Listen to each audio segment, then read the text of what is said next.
Matthieu chapitre 1 dans la Bible du Semeur. Voici la généalogie de Jésus-Christ, de la descendance de David et d'Abraham. Abraham eut pour descendant Isaac. Isaac eut pour descendant Jacob. Jacob eut pour descendant Juda et ses frères. De Tamar, Juda eut pour descendant Péretz et Zéra. Péretz eut pour descendant Estrom. Estrom eut pour descendant Aram. Aram eut pour descendant Aminadab. Aminadab eut pour descendant Nachon. Nachon eut pour descendant Salma.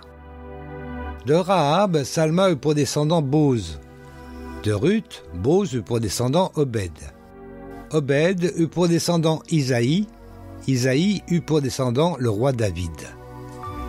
De la femme d'Uri, David eut pour descendant Salomon. Salomon eut pour descendant Roboam. Roboam eut pour descendant Abia. Abia eut pour descendant Asa. Asa eut pour descendant Josaphat. Josaphat eut pour descendant Yoram. Yoram eut pour descendant Ozias. Ozias eut pour descendant Yotam. Yotam eut pour descendant Ahaz. Ahaz eut pour descendant Ézéchias. Ézéchias eut pour descendant Manassé. Manassé eut pour descendant Amon. Amon eut pour descendant Josias. À l'époque de la déportation à Babylone, Josias eut pour descendant Jéconia et ses frères. Après la déportation à Babylone, Jéconia eut pour descendant Shealtiel. Shealtiel eut pour descendant Zorobabel. Zorobabel eut pour descendant Abiud. Abiud eut pour descendant Eliakim. Eliakim eut pour descendant Azor. Azor eut pour descendant Sadoc. Sadoc eut pour descendant Haïm. Haïm eut pour descendant Élioud. Élioud eut pour descendant Éléazar. Éléazar eut pour descendant Mathan. Mathan eut pour descendant Jacob. Jacob eut pour descendant Joseph, l'époux de Marie, laquelle donna naissance à Jésus, appelé le Christ.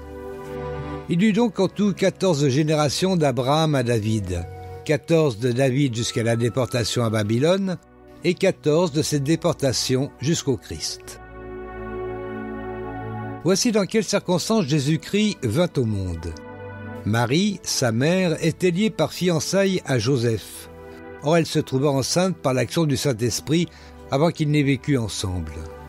Joseph, son futur mari, était un homme bon et droit. Il ne voulait pas la livrer au déshonneur. C'est pourquoi il se proposa de rompre ses fiançailles sans en ébruiter la raison. Il réfléchissait à ce projet quand un ange du Seigneur lui apparut en rêve et lui dit « Joseph, descendant de David, ne crains pas de prendre Marie pour femme, car l'enfant qu'elle porte vient de l'Esprit Saint. Elle donnera naissance à un fils, tu l'appelleras Jésus. C'est lui en effet qui sauvera son peuple de ses péchés. » Tout cela arriva pour que s'accomplisse cette parole du Seigneur transmise par le prophète. Voici la jeune fille vierge sera enceinte, et elle enfantera un fils que l'on appellera Emmanuel, ce qui veut dire Dieu est avec nous. À son réveil, Joseph fit ce que l'ange du Seigneur lui avait commandé. Il prit sa fiancée pour femme. Mais il n'eut pas de relation conjugale avec elle avant qu'elle ait mis au monde un fils, auquel il donna le nom de Jésus.